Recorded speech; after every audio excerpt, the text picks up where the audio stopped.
But it dips at the back, but the train is really nice. Oh my gosh. Is that love good? to see it. That's Yeah, a good I like it. I love it.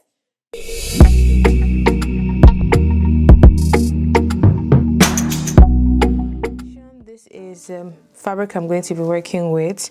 So it's a green and black lace that has some sequin beading on the top. It's actually quite very nice material. Like, I love the combination of the shades of green and black. She gave me a total of 5 yards, which I think would be just enough for the length of the cape we're going for. She wanted a style that was not traditional Asoebi gown style, but she would be able to wear again in the future for like a red carpet event or for anything where she could repurpose the style. Because that's one of the issues I have with Asoebi dresses. You spend so much money on this Asoebi and you wear it for one day, and it's kind of hard to find another event to wear it to, except maybe you go to church or you attend someone else's wedding wearing that Asoebi. But this is the material we'll be working with. I'm just going to go ahead and get started on the patterns, and then I'll cut the piece and most likely fit it on her. We'll see how it goes, but make sure to keep on watching to see this piece come to life. I took the following measurements on my client to create this cape. The first one I took was measuring around her shoulder, around this area like so, ensuring she could move her arms.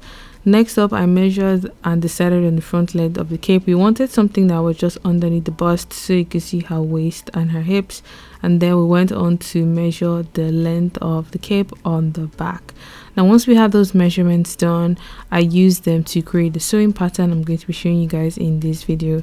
Now, I have a piece of pattern paper here folded twice, so I have fold edges on this side and on the other side, and I'm going to be using the formula for finding the radius of a circle to determine the radius I will be working with. Now, her around shoulder was 39 inches. I factored that into the formula as shown here, and I ended up getting a radius of 6.2. So I recommend you use yours or that of your client for the best outcome. Now I'm just going in here to mark that dimension from the edge towards this direction like so, adding a bit of seam allowance as well. And once I have that marked in place, I'm going to join those points together to create a circular shape that would become the neckline of the cape. Now I'm just marking the front length, which is 9 inches, and then I am going to go in and cut the neckline open like so. After doing this, I am going to open up my pattern paper one time and cut open this edge. This is going to become my center back seam or my center back edges. Now, once we have these edges cut open, the next thing I did was essentially adding extra pattern paper on this edge because it's an asymmetric shape that is long on the back and shorter on the front. I had to go to the floor for this because my table is not big enough. So I took this piece to the floor, added a bit of paper before going in to mark the back length of my cape, which we decided on 65 inches because we wanted something a little bit dramatic and that would have some drama flowing on the floor. I'm just going in here to draw my center back edge like so, which initially I slanted a little bit outwards like this, thinking my fabric would be wide enough. Let's just leave that for later. I'll show you guys what I mean. But in here, I'm just going in to draw my curved side seam. You can do this by hand if you have a stable hand in terms of drawing curved lines, but I did a combination of straight and curved lines to achieve the curved side seam that this asymmetric cape has. Once I was happy with the pattern, I went ahead to cut it out along the curved edges, and this is what the final pattern looks like. I ended up just making it a single layer rather than making it a double layer. It would have required me to use more pattern paper and I didn't want to do that. So now that we have this pattern here, I'm going to go ahead and pin it onto some fabric to see how I'm going to maneuver and make it work for my client. Now I've pinned it like this, so I folded the fabric along the grain line in half, and as you can see, the fabric is not wide enough to take this particular edge, which is the seam allowance for the zip, and along that bottom edge that I slanted outwards. Now what I decided to do was to cut a godet with the extra fabric and add it to the center back edge instead, so she still gets the volume and the drama that she wants. Now I'm just going in here to cut the neckline and the hemline of the cape before cutting out my godet. I have a separate tutorial where I show how to cut godets and how to add godets to skirts to add that mermaid or full effect. I'm going to link that somewhere on the screen and down below, but basically it's a triangular shape that allows you to add a bit of volume on the bottom of dresses and skirts. Now the next thing I ended up cutting was the facing, which will go around the neckline. I cut this by just tracing along the neckline, and then I made the facing about 4 to 5 inches wide. I also cut out the edges of the lace so that I can join that back onto the hemline of the cape. And the facing, I cut it in 2 separate pieces, which I'm going to be joining up the center front before attaching it to the neckline of the cape.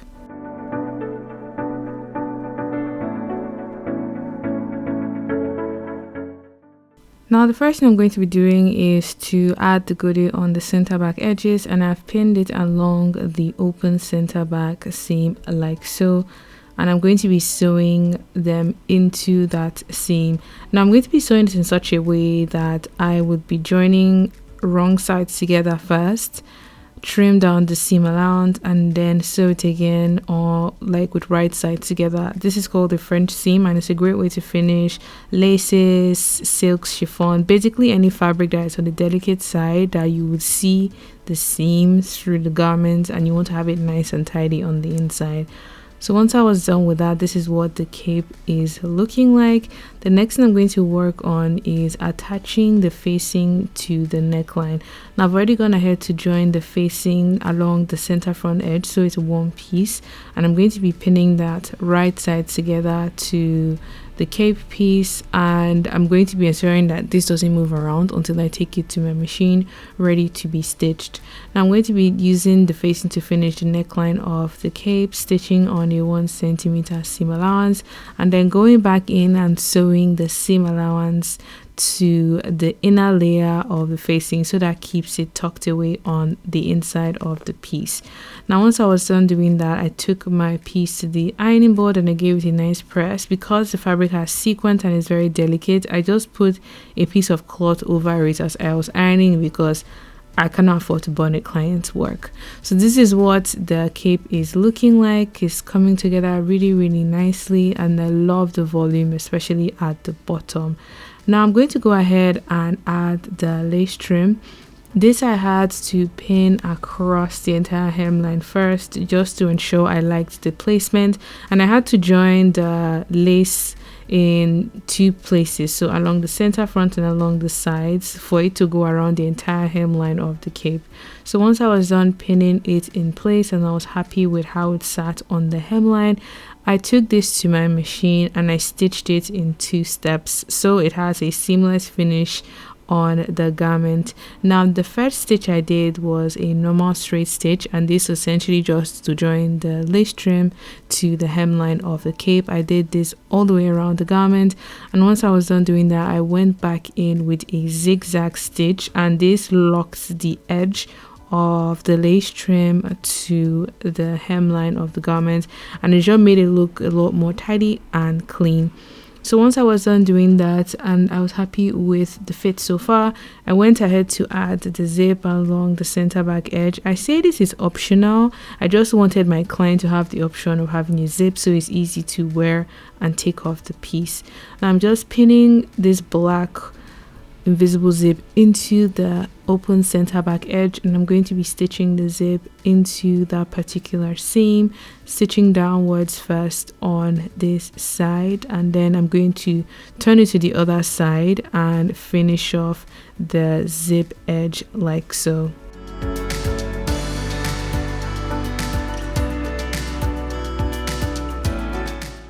The last step in this process is to use the facing to finish off the zip edges. So I'm going to turn it over the edge of the zip tape like so, and then stitch it up to the neckline, turn it towards that neckline seam, and then just do a reverse stitch to secure this in place. This I did for both sides, trimmed down the edge of that seam, turned it inside out, and tacked it down like so to finish off the piece.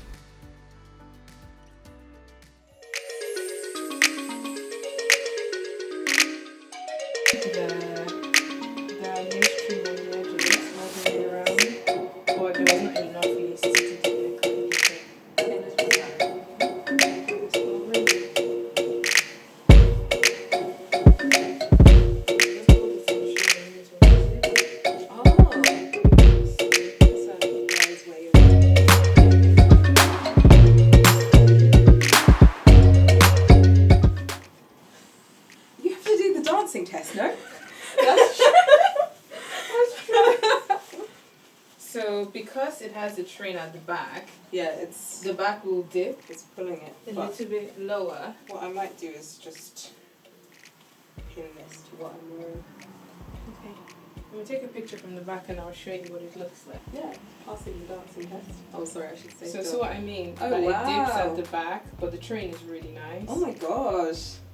Is that I love to see it. Yeah, no, I like it. I love it. Yes, that's what we like to hear. Give them the drama, guys. Let them have it. So the person that said, "Oh, this is too much." I mean, it is too much, but I'm okay. I'm okay with that. So you can wear it like that, or you could wear it. You could do something like asymmetric if you wanted. So it goes to the side. Like this, and then it comes up to the back like that. Versatile? Yeah, so you can wear it like. Well, I'm giving you dynamic poses. So my question now, should we make it tighter so it stays on your shoulder? I think we need to. I think the weight of the train is pulling it back a little bit, so we have to make it a bit tighter. Yeah, so I can just like take it in on both sides through the zip. Maybe just another 1 inch on both sides. So even if it comes up a little, it doesn't fall entirely off your shoulder. Okay, that's good. Are you happy with your creation? I'm always happy when the customer is happy. That is the best way to get like a good feedback. Person is dancing in the outfit. that's a good sign. Let's see if that's better. So it still pulls a little bit, but not as bad as it was. So it would be a higher neckline like this. What do you think? Do you want to look like that? Yeah, I need to see in the mirror. Okay. Sorry, let me gather myself.